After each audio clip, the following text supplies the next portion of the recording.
From UFOs to psychic powers and government conspiracies, history is riddled with unexplained events. You can turn back now or learn the stuff they don't want you to know. A production of iHeartRadio.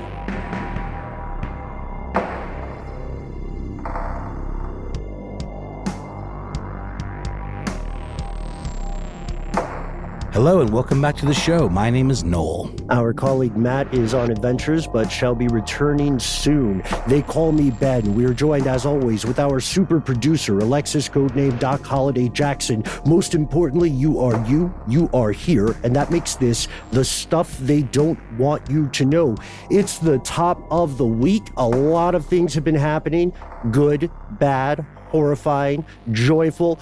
Today, we're going to talk about some corporate corruption in the world of meatpacking. We're also going to talk about a very interesting statement by a person in the land of our neighbors to the north, the beautiful land of Canada. And we're going to talk about you, specifically you, maybe, Noel. Have you started to, we talked about this a little bit off air with Doc Holliday. Have you ever thought that as you age, have you ever thought of doing kind of edgy or experimental medical treatment to lose a few years or to maintain your health? I don't know if we're there yet, age-wise. You mean like implants? Like hardcore body modification? Like tattoo my eyeballs black? Well, no. Maybe if that had health benefits. I'm thinking stuff like... health benefits. No. Yeah. Just exclusively kinky stuff for me. No, I would. I think I know what you're angling at, though, buddy. You're talking about a certain type of transplant, huh?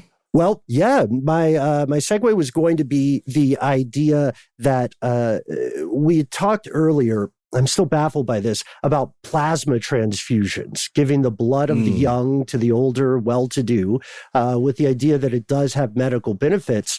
But yes, our first story is about something slightly different. It is about a transplant. That's correct. It is about a poop transplant. That's right. We thought we'd open with some good news, kind of gross news, but good news. But before we dig, I don't know why, that's not necessarily inherently a gross pun, digging, but my mind just goes places. What is there between an infusion, a transfusion, or a transplant? I mean, poop is obviously, let's call it, if we were talking in the parlance of like video games, poop is a consumable. Well, it's kind of the opposite. It's kind of the opposite of a consumable. But like blood, you have blood in your body. You can remove it. It's sort of liquidy. It's in a state that would, be able to be injected or infused, Is poop kind of like that? Like, why do they call it a transplant when they don't call plasma a transplant or blood a transplant? They call those infusions or transfusions. Mm-hmm. Well, yeah, it's a good question. So an infusion is a different thing being put into something. A transfusion is the same substance from an outside source. So that's why you get a blood transfusion. It's still like type O negative or something, which is not a bad band. And then a transfusion is given intravascularly, right, through your blood system. But a transplant is, you're opened up and it's put inside you. So it is an interesting question. For this story, I was excited to find some actual science behind something I talked about in previous. I was either an actual episode or was a strange news segment with the idea that you can take your gut biome, you can take someone else's gut biome or a sample thereof, you can put it into another person's body and it can have health benefits. I think we first remember this with a story out of Japan. I believe it was, right? Does that sound about right? Yeah, I think that's right. And then I'm sorry not to dwell too much, and then I'll certainly allow you to move on. But like, your body makes new poop, right? I could get a liver transplanted. I only have one liver. My body's not going to make another one. I'm getting someone else's liver in place of my liver. But I mean, a poop transplant is, it's just temporary, right? Like, how does it live there within you forever if poop is constantly circulating in and out of your system? Yeah, the fancy name is a fecal microbiota transplantation, or FMT. And this works because, actually, if you're human, a lot of your solid waste is bacteria, is like dead bacteria. What happens with the transplant is that they're moving not just straight up poop, but they're moving gut microbes that live in your body or live in someone else's body to the other person. And those gut microbes have a real and profound, still not fully understood effect on the human body. You could almost say that your body, again, if you're human, is a conspiracy of very, very small things. You actually have many more bacterial cells in what you call your body than you do human cells, because human cells are much larger. Please, for a trippy look at this, check out my earlier brain stuff video on how farts work. Sorry, it's weird. But the gut microbes also responsible for a lot of the gas that humans expel at a rate of 17 to 23 times a day, every 24 hours. This research has been a while in coming. I want to check out Biospace. Brandon May did a great write-up of this. Back in August of 2021, a study came out that showed you could take gut microbes found in the feces of young mice, you could put them in older mice, and it would reverse age-related decline in those older mice, kind of stuff that you wouldn't expect. Like you would maybe say, okay, what if they had some mouse version of inflammatory bowel stuff, IBS? Well, sure, that could change. But what was startling is that the older mice started to exhibit changes in their brains. Like they started thinking better. Their hippocampus began to resemble the hippocampus of a young mouse, physically and chemically. That's important because the hippocampus plays a big role in memory and learning. They saw the older mice start to solve mazes much faster, and they were able to remember the mazes better. This didn't happen in the old mice that weren't, running off young poop. And it seems that this confirms earlier studies, including stuff about diabetes. So it's pointing to a deficiency in the gut biome of the recipient that is inherent to age, or is it something that just some people experience in the same way some people might have cognitive decline over time? Yeah, it's fascinating because that's what I mean with not yet fully understood. We know that some clear effects. We know that your gut biome, think of it as an ecosystem all its own, the same way that there are biomes in the natural world. Your gut inside of you right now, there's this whole circle of life thing going on every time you eat a quesadilla or whatever your favorite thing is. And when they looked at this, what they found was diet can affect these things, the state of maybe the water you ingest or environmental factors. But age must play a role. And we know this not just because of that 2021 study, but a new study that came out in Science News from the University of East Anglia, Fecal Transplants Reverse Halls of Aging. This is from May of this year. This is even more interesting because they did a reverse experiment. They did the kind of thing you probably can't legally do with humans at this point. They took microbes from older mice and put them in younger mice, and they saw that this started inflaming the brains of the younger mice, and it appeared to deplete a key protein required for good vision. So gut microbes maybe play a role in regulating age-related decline, not just in the body, but in the mind, which leads me to ask, us, like Noel, Doc, fellow conspiracy realist, at what price would you extend your quality of life? Would you take a poop transplant? In a few years, it'll probably be possible. Would you take a poop transplant if it meant that you would be a little sharper in your later years, you would have better memory, might have better vision? I mean, what would you, it seems like kind of a no-brainer. I just wouldn't want to meet the donor. Well, what's the process though? Like, do they have to cut you open? Or are they able to do it all through like some kind of turkey baster situation? In these studies, they just use kind of the phrase transfer. And I know that they had a specific process so that they could reliably reproduce the results. But I think with humans, what we're going to see happen is that first, this is going to roll out for the older, well-to-do who are obsessed with maintaining some semblance of youth, which means that it's going to evolve a couple of different things. Like, it could be possible simply to take a pill that doesn't taste like poop, or, whatever the donor was eating. And maybe that with some kind of liquid starting thing that you drink. I don't know, but it would have to make it through the stomach, which is a pretty hostile environment. So maybe it can break things down. Right. It breaks it's got to be resilient enough for it not to be rendered like inert by all those stomach acids and things like that, I guess. Yeah, exactly. So right now, the science is too early for there to be a full guide to how to do this, but there are some evidence-based consensus things that people have arrived at. Usually, if you are a human poop donor, and I should say this has happened with people, usually if you're a human poop donor, they're going to go with a close relative for the first treatment, just because they are easy to screen, because a lot of their information is going to be similar to the donee.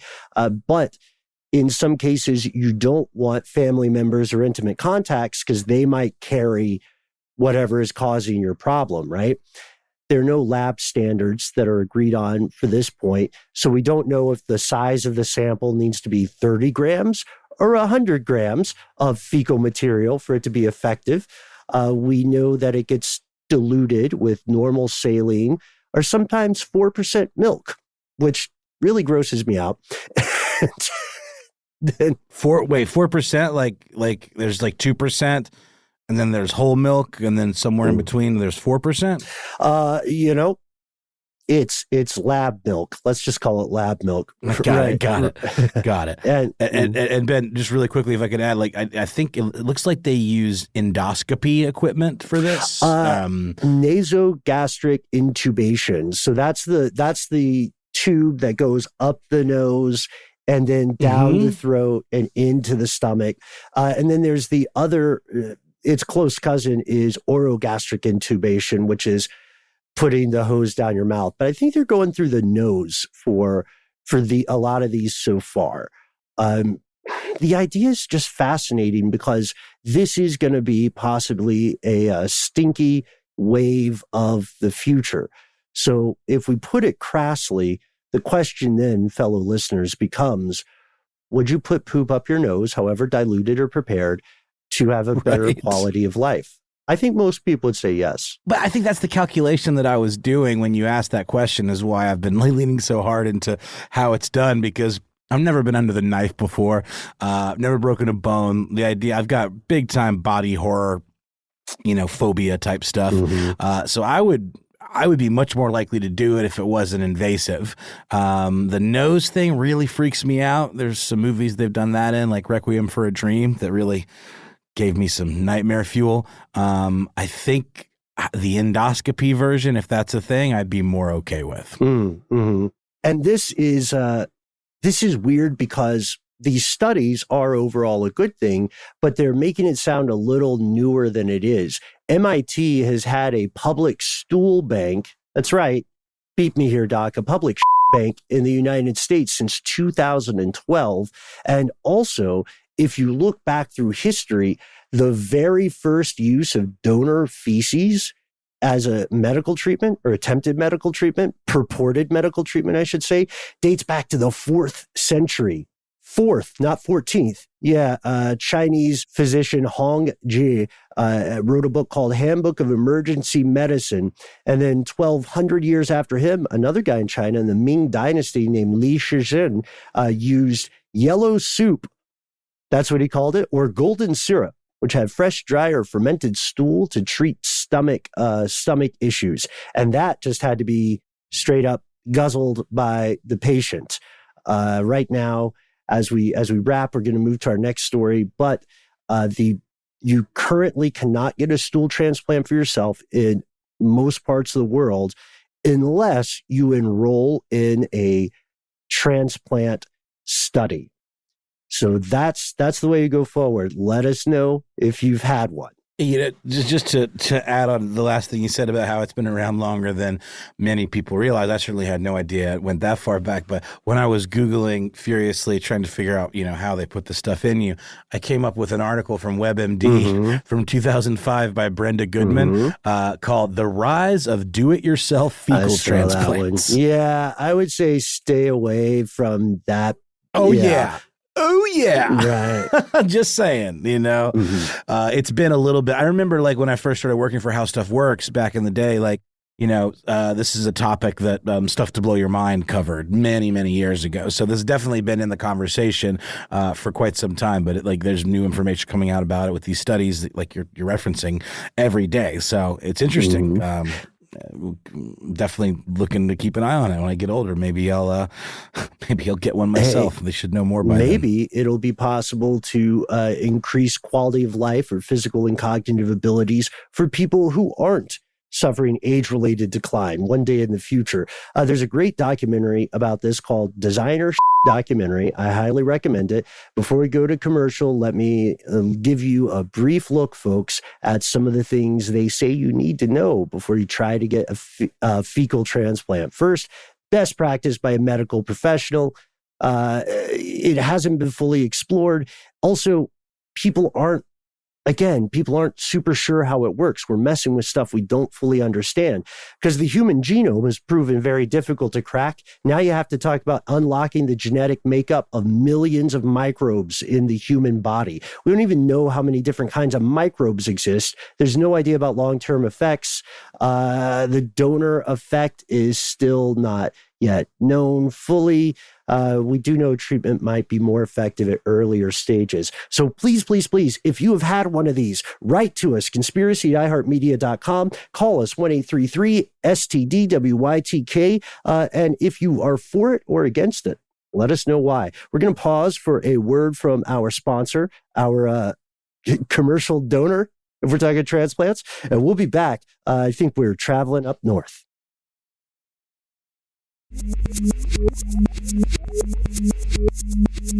And we're back with another piece of strange news.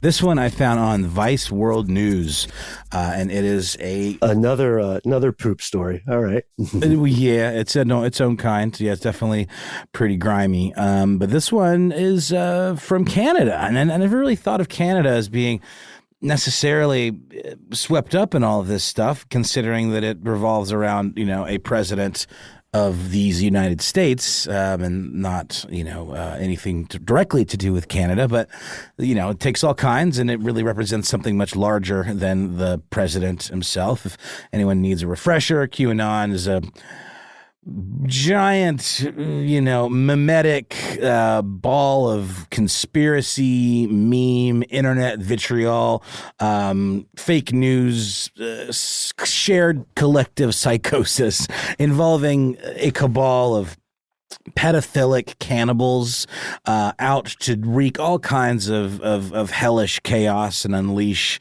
demonic presences upon the globe, all for the purposes of damaging or, killing in some way or discrediting Donald Trump, who they kind of cast as their almost like messiah.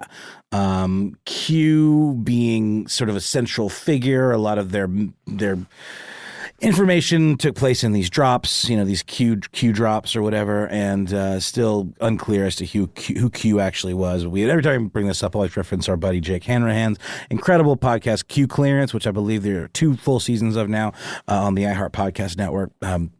Really, really great stuff. But this is, like I said, this is a Canadian twist on it. So in Canada, there is a QAnon influencer, I guess you could call her, who claims that she is the, quote, true queen of Canada. Her name is Romano Didulo, I believe.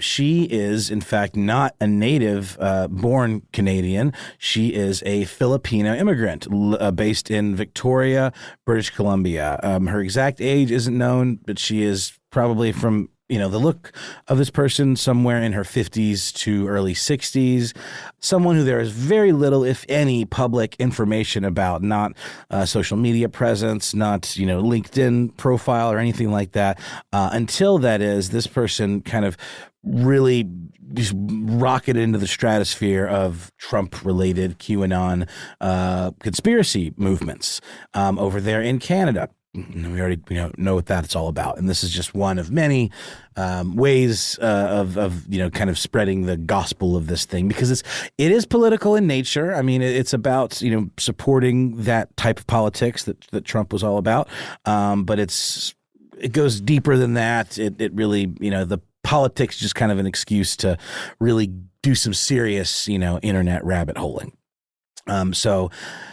This person, Romana, who has around 70,000 followers on Telegram, which is their social media platform of choice, which is an encrypted kind of peer-to-peer. Well, it's like it's like WhatsApp or any chat kind of app, but it is encrypted. So it is something that a lot of folks that maybe don't want to be broadcasting things out to a wider audience, that want to have their things a little more focused, to specific people with specific interests who they know are quote unquote safe.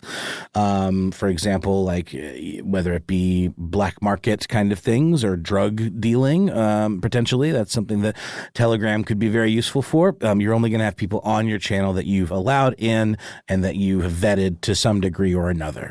Obviously that's results may vary. With 70,000 followers on Telegram.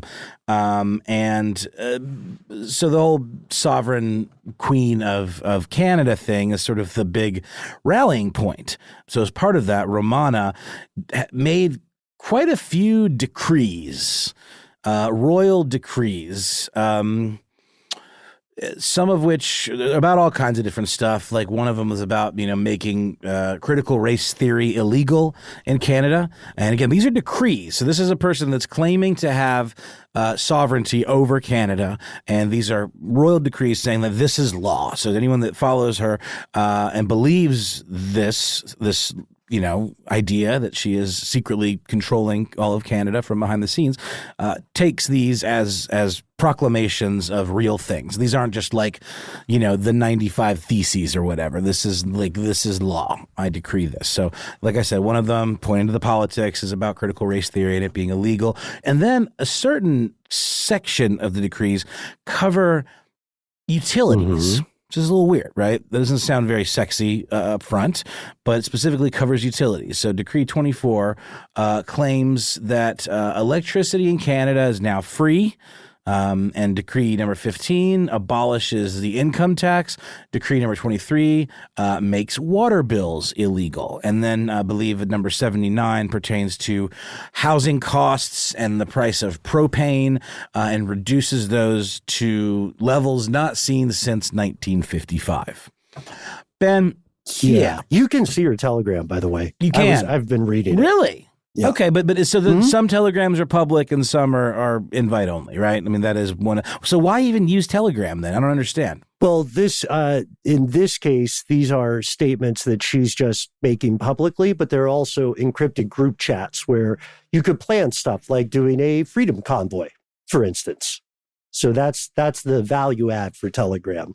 And we are fans of encrypted communication. I think it's important. But if you read this is how I learned that I think she declared herself the Queen of Canada in January, I want to say. And Noel, didn't she also get, before this other statement, didn't she also get in trouble with the Royal Canadian Mounted Police on some previous stuff? Ben, I don't know if I saw that in the article that I was working from. So why don't you give us the rundown on those, if you don't mind? Yeah, I believe it was December of last year, I want to say, that she was taken into custody due to what the government portrayed as threats against healthcare workers, that she was telling her 70,000+ followers to shoot healthcare workers. And I think she was in Victoria when she was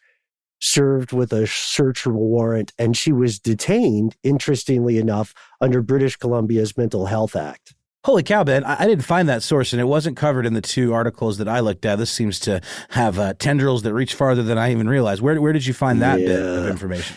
That is at globalnews.ca, which I think is often a solid source. So I want to shout out Andrew Russell and Stuart Bell for their article, Self-Declared Queen of Canada, detained by RCMP after alleged threats to healthcare workers. Well done. That's definitely the inside scoop, because that's a really great source for right there in Canada. But here's the real rub, right? So, 70,000 followers, not massive. She's apparently on like a RV tour of Canada, and like doing it like literally in an RV. And she's got an entourage that she brings with her. Very intense looking woman, by the way. She's very small. Her videos are kind of soft-spoken, but in this image I'm seeing where she's at like a mall, kind of flanked by some of her followers, she's like wearing a white hat, and all of the guys around her are too. I don't know if this is like a part of her uniform or something, sort of like Trump's red hat or whatever, but wearing a very intense scarf and just has like a real kind of steely gaze, and is wearing these like mirrored kind of like what do you call those, aviator sunglasses. So purportedly these events are drawing in the tens of people, dozens, but consistently, everywhere she goes. So but here's the thing. These decrees, the ones specifically relating to paying your bills, people are listening to them and like not paying their bills. And then they're surprised when their water or power or credit, are revoked, or, they get collections taken out on them. And there's apparently, a lot of the chatter, which you've probably been watching, Ben, on that Telegram, has sort of reverted or turned back more towards, hey, Queen, I did what you said, and I didn't pay my bills and all of that. Right. Like, when are they going to turn the power back on? Some followers are like joining back in, saying, "Yay, we got your back." Here's one from Vice. Joanna's power and water supply have been turned off. Can a bunch of we the people, which is how they refer to themselves, call and email her power company to inform them of the new laws, decrees, and let them know they are committing criminal offenses against we the people? Another woman wrote on the message board, if you supply the utility company's email address and your full name, I'll try to do whatever I can to get your utilities put back on.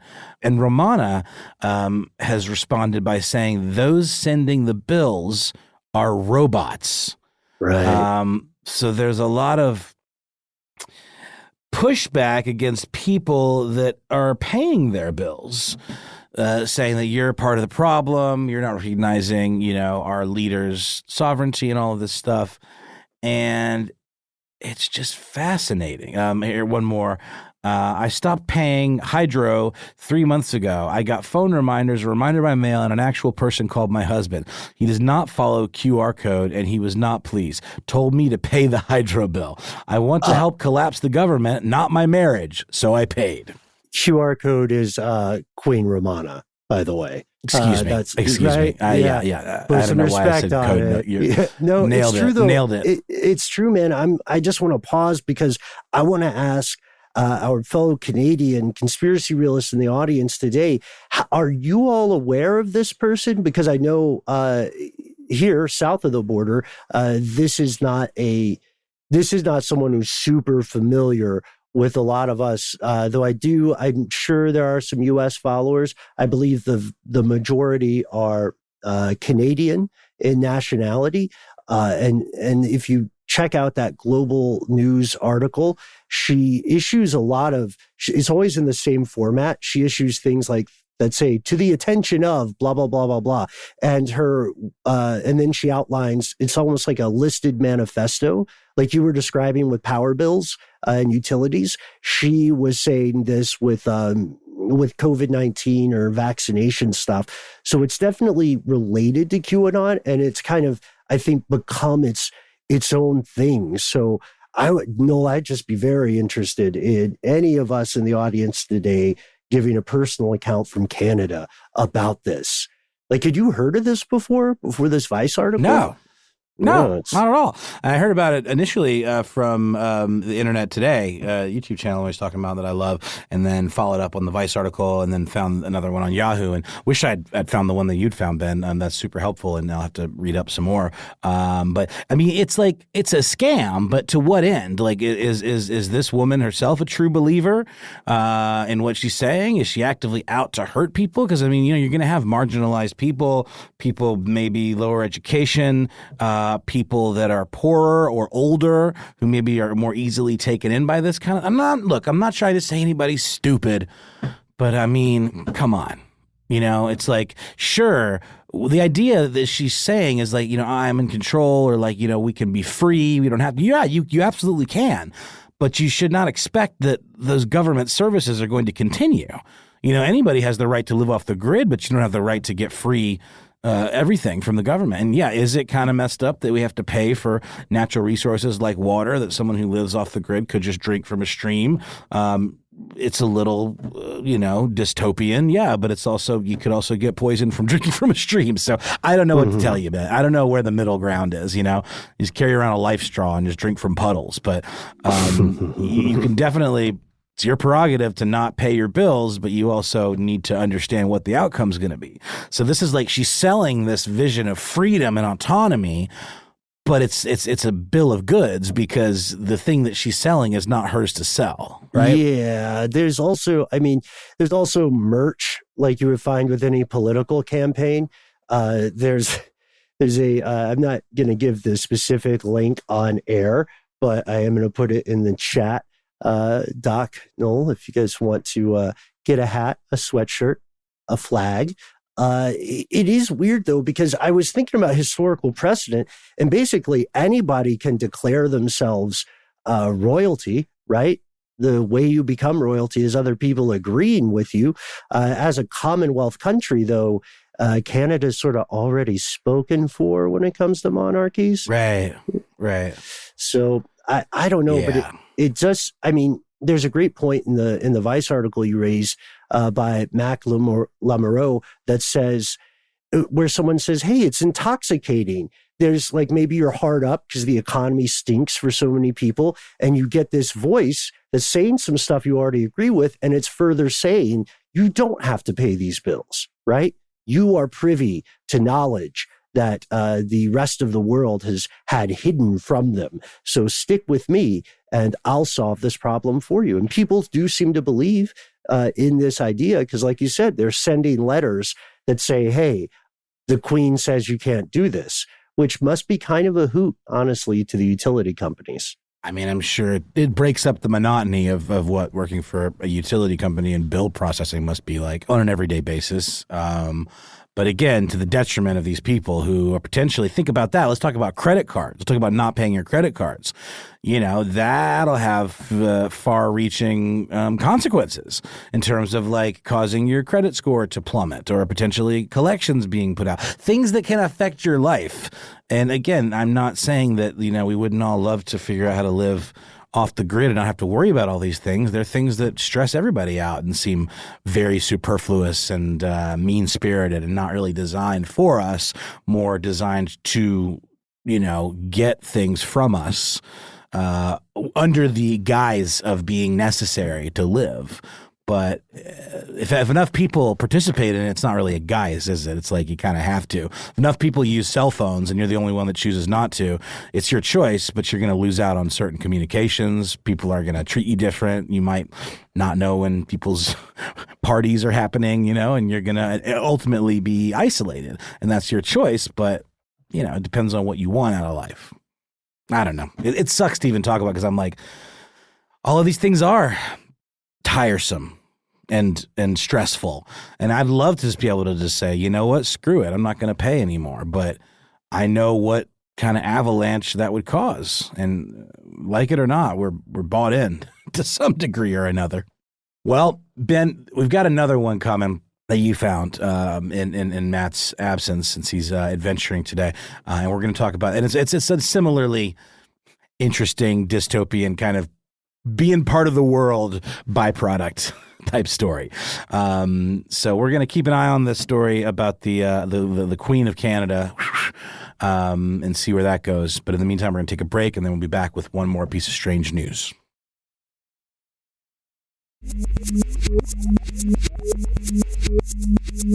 And we have returned.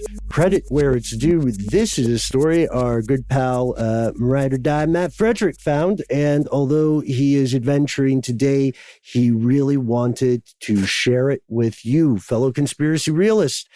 At the height of the pandemic, COVID infected all sorts of people from all sorts of industries and caused hundreds of those who were infected to die. The meat industry was no exception here. Think of everything from like Tyson to a meat packing plant if you live in a part of the world with a big industry like that. And as it turns out, Congress has looked into this. I know it's going to surprise the heck out of everybody to learn that Congress does stuff. But Congress looked into this through their House Select Subcommittee on the Coronavirus Crisis. It launched a probe last year in February into the COVID response of meatpacking industry officials. And what they found is pretty unclean.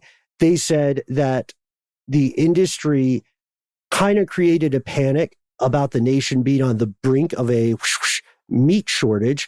And they also said that meat packing companies were collaborating with corrupt political appointees at the USDA to force workers to remain on the job despite the fact that they were definitely going to get COVID by doing so. Matt, you specifically popped in a great article on CNN. Coronavirus Committee says meat companies lied about impending shortage and put workers at risk. So shout out to the journalists Parja Kavalanans and Danielle Weiner-Bronner.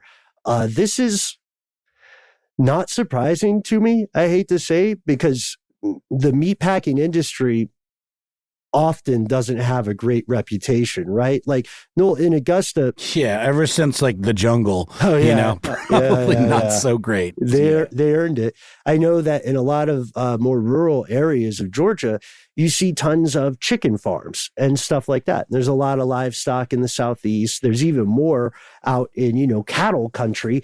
And often the workers who process this livestock are left in a terrible position. Like workers' rights or OSHA stuff can go out the window. We know that these workers were regularly doing long shifts, lots of hours in very crowded workspaces. That's why meat plants, pretty shortly after the big COVID outbreaks, became a hotbed for infection. And this is something that's been reported on since 2020. It's not the newest of news. Yeah, but I mean, I've lived in parts of the country around meatpacking plants or in the vicinity, and it's sort of a NIMBY thing, that old not in my backyard problem. They end up being in maybe sometimes marginalized communities who don't have the level of autonomy and control to be able to decide, what businesses are going to, to rally support to not have them come there, or to decide where they want to live because of housing costs. I mean, certainly that was the case with me. I lived in Athens, Georgia, near a Tyson chicken plant, actually, and it smelled horrible. It was not the best place to live. It created a lot of jobs, but it was also apparently a really harsh place to work. So the investigation in this case is actually centered on Tyson, in addition to Smithfield, JBS USA, and Cargill, along with the National Beef Company. And the Occupational Safety and Health Administration, or OSHA, has been conducting this investigation relating to worker illnesses. And a lot of meat plants have in the past, or since the onset of the pandemic, become a hotbed, let's just say, of outbreaks for the virus, the COVID-19 virus, because of a lot of things. It's easy for, there's already a lot of germs in these types of places. There are a lot of bacteria and things. The conditions of, moistness and heat and things like that are kind of rife for this kind of thing to flourish. There also can be very crowded conditions, not a lot of personal space. And they, if I'm not mistaken, Ben, I mean, it wasn't like these were probably some of the last places to shut down, because I believe they had the distinction of being considered like needed or necessary, or what's the word? Like, there was a word for it. Essential. Like essential work. Essential workers, right? Like same with grocery stores and things. I mean, I know they shut down parts of grocery stores that probably weren't having as many folks in the butcher department or the meat department, but they definitely didn't shut them down. And if I'm not mistaken, some of these fell under that distinction as well. Yeah, let's take a case. This is something that the investigation found. Let's take the case of the meat producer JBS USA. It was one of those 5 that really got focused on. Their report found an email sent in April of 2020 from a doctor at a hospital near a JBS facility in Cactus, Texas. And what this doctor says is not nuanced at all. This doctor got so worried that they emailed the people running the plant and said, look, 100% of all the COVID-19 patients we have in this hospital now are either direct employees of you or family members of your employees. And they went on to say in this email, your employees will get sick and may die if this factory continues to be open. This series of emails also made it to the governor, who reached out to this company, JBS USA, but we don't know whether JBS ever responded. They certainly didn't respond to this direct address about like, hey, did this doctor tell you literally everybody in the hospital is getting COVID from your building and you just sort of fiddle-dee-deed your way into hell? They didn't respond to that.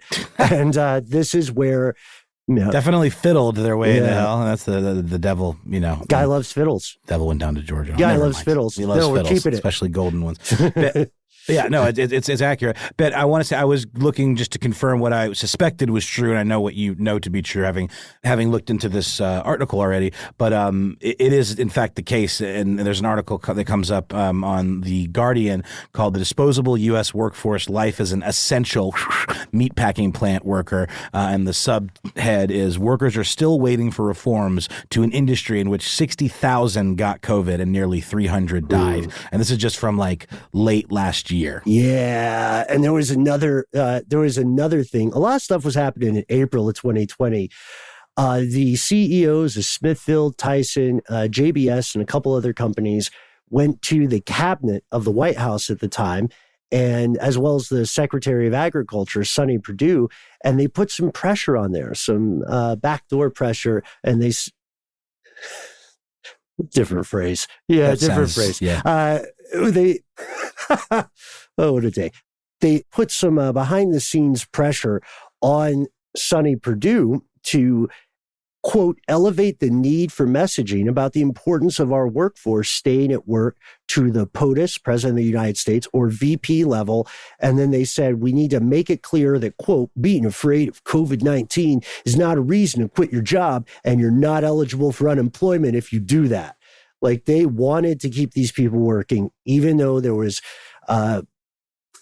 to shout out Harrison Ford, there was clear and present danger in doing so. He was in that movie, right? Clear and Present Danger? Well, that was a rash of movies around that time. I don't think he wasn't the president in Clear and Present Danger, but he was the president in Air Force One, which is the one where he says, "Get off my plane," spoiler alert, and then throws the terrorists out the airlock. That's not what they're called on a plane, but you know what I'm he's talking a secret agent. And then he was Clear and Present Danger. He's a secret agent in this one. He might actually be the same dude in that one that he was in Patriot Games. I think that's actually like a twofer based on like a Tom Clancy character. But that was like all around the same time, if I'm not mistaken. Well, Harrison Ford aside, there was Clear and Present Danger, not the 1994 film, to two people who were working here. And a lot of these folks, due to their economic circumstances, had no recourse. They had their family was depending on them to work at these places, even if doing so was essentially the same as being forced to play a lottery, where the dubious grand prize is death of you or a loved one. And the USDA later turned on itself, and they said, in response to this report, they said, quote, many of the decisions made by the previous administration are not in line with our values. The administration is committed to food safety, the viability of the meat and poultry sector, and working with our partners across the government to protect workers and ensure their health and safety is given the priority it deserves. This is where we leave it now. We do know that eventually meat suppliers did shut down their plants in 2020. After the kind of pressure that you just couldn't ignore. Not only that, I mean, it was just like, you didn't want to be on that side of history. Nobody did. Yeah, it was like, even when they later, a lot of folks were like, oh, that was overreacting. It became a political thing. There was a moment during the pandemic where it was like, yeah, they turned the ice skating rink at Rockefeller Center into a, open grave, like for refrigerated, bodies. Like, well, okay, I think we should close our meat plant until we'll take a wait and see approach. Right. And at this point, we do want to introduce the trade groups and the CEOs representing the meatpacking industry. One of them is the North American Meat Institute, or NAMI.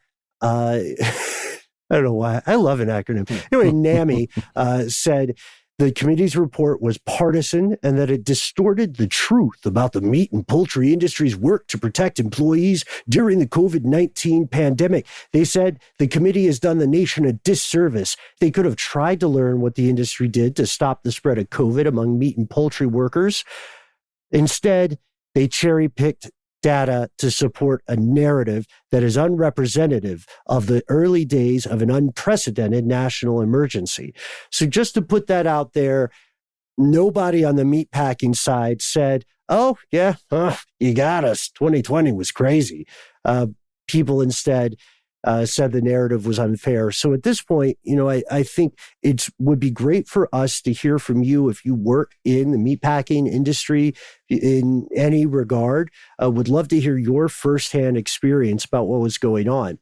Does it sound like this report is on the money? To be clear, what Congress is indicating here via this committee is that the meat industry conspired to chase profits over people.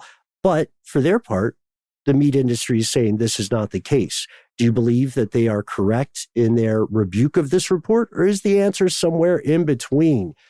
We'd love to hear what you think about this, folks, fellow conspiracy realists. We'd also like to hear if you would put poop in yourself to survive, and if you've ever declared yourself Queen of Canada. Let us know. We try to be easy to find online. I've once declared myself the king of cartoons, but that was mainly because I just really liked Pee-wee's Playhouse. Did you know that the woman who sings the Pee-wee's Playhouse theme song is Cyndi Lauper? No, but it tracks to me. That tracks. It does, but I just always assumed it was. I just never thought, because she's got that funny voice when she talks, that little kind of cartoony, high-pitched voice with that amazing Brooklyn accent, which is totally the voice of the song. But I just never assumed it was her. But yep, it sure is her. But yeah, there's a lot of ways to reach us. Give yourself a cool nickname like the King of Cartoons, even if it's taken. There can be more than one King of Cartoons or Queen of Canada. You guys could fight to the death over it. But please don't. We want you all to live. You can reach us on the internet. You can find us on Facebook, Twitter, and YouTube at the handle Conspiracy Stuff. On Instagram, we're Conspiracy Stuff Show. Or you can give us a telephone call, can't you? That's right, you can. The power is yours. All you have to do is dial, say it with me, 1-833-STDWYTK. You'll get a message that hopefully is telling you you're in the right place. You'll hear a little beep like so, beep, and then you'll have 3 minutes. They're your own. Go wild, go nuts, go ham. Meatpacking reference. Anyway, what we'd like you to do is give yourself a nickname, a moniker. Tell us what's on your mind. Second most important thing, let us know if we can use your name and or message on air. First most important thing, don't feel like you have to censor yourself. If you have links that you're referring to or articles, there's a better way to get in touch with us. Send us an email. We read every single one we get. All you have to do is drop us a good old-fashioned line where we are. Conspiracy at iHeartRadio.com.